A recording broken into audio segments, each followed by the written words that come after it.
Bonjour, je m'appelle Fabien, je suis CTO de TimeOne. Mon rôle au quotidien, c'est d'encadrer la techno chez TimeOne, aussi bien les équipes en termes de management, mais aussi les choix technologiques et leur diffusion.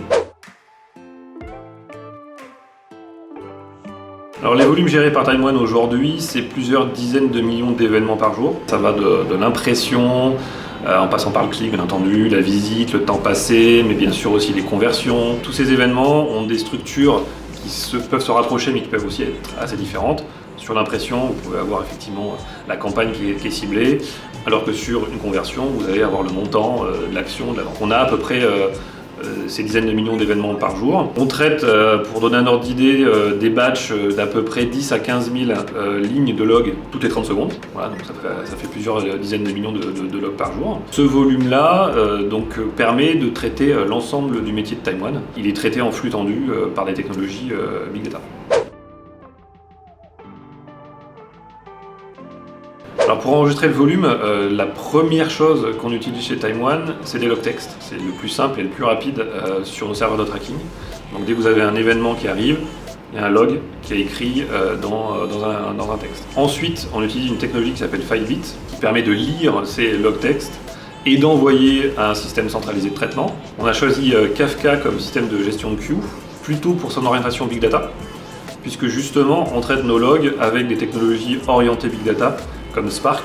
Donc là on utilise le stream Spark, où on gère nos batchs de 10 à 15 000 lignes. Et ensuite, une fois que ces lignes sont traitées, ces batchs sont traités, ils sont enregistrés dans deux endroits différents. D'abord sur HDFS, pour pouvoir traiter les événements plus tard dans du machine learning, des choses un peu plus complexes. Et de l'autre côté, on va y enregistrer directement les informations dans Elasticsearch, qui nous permettra là pour le coup de requêter directement des statistiques et de faire des agrégats suivant des fils de recherche.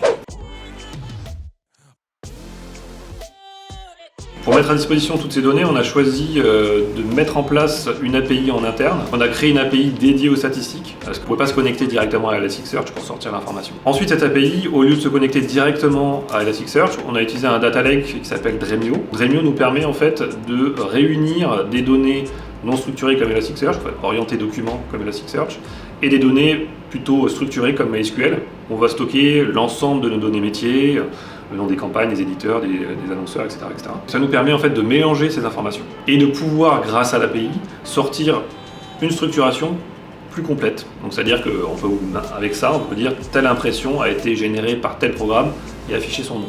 Voilà, donc ça c'est important pour nous d'avoir un outil qui nous permette de mélanger ça, puisque pour ceux qui connaissent, Elasticsearch et MySQL se requêtent de façon très différente. Dremio permet de nous faire une abstraction sur ce sujet-là, d'être plus en contact avec la donnée sans développer spécifiquement un connecteur chaque base de données. Et ensuite, cette API-là, elle est mise à disposition sur nos interfaces pour pouvoir afficher des graphiques, des tableaux, tout ce qu'on veut. Donc c'est formalisé pour être utilisable directement.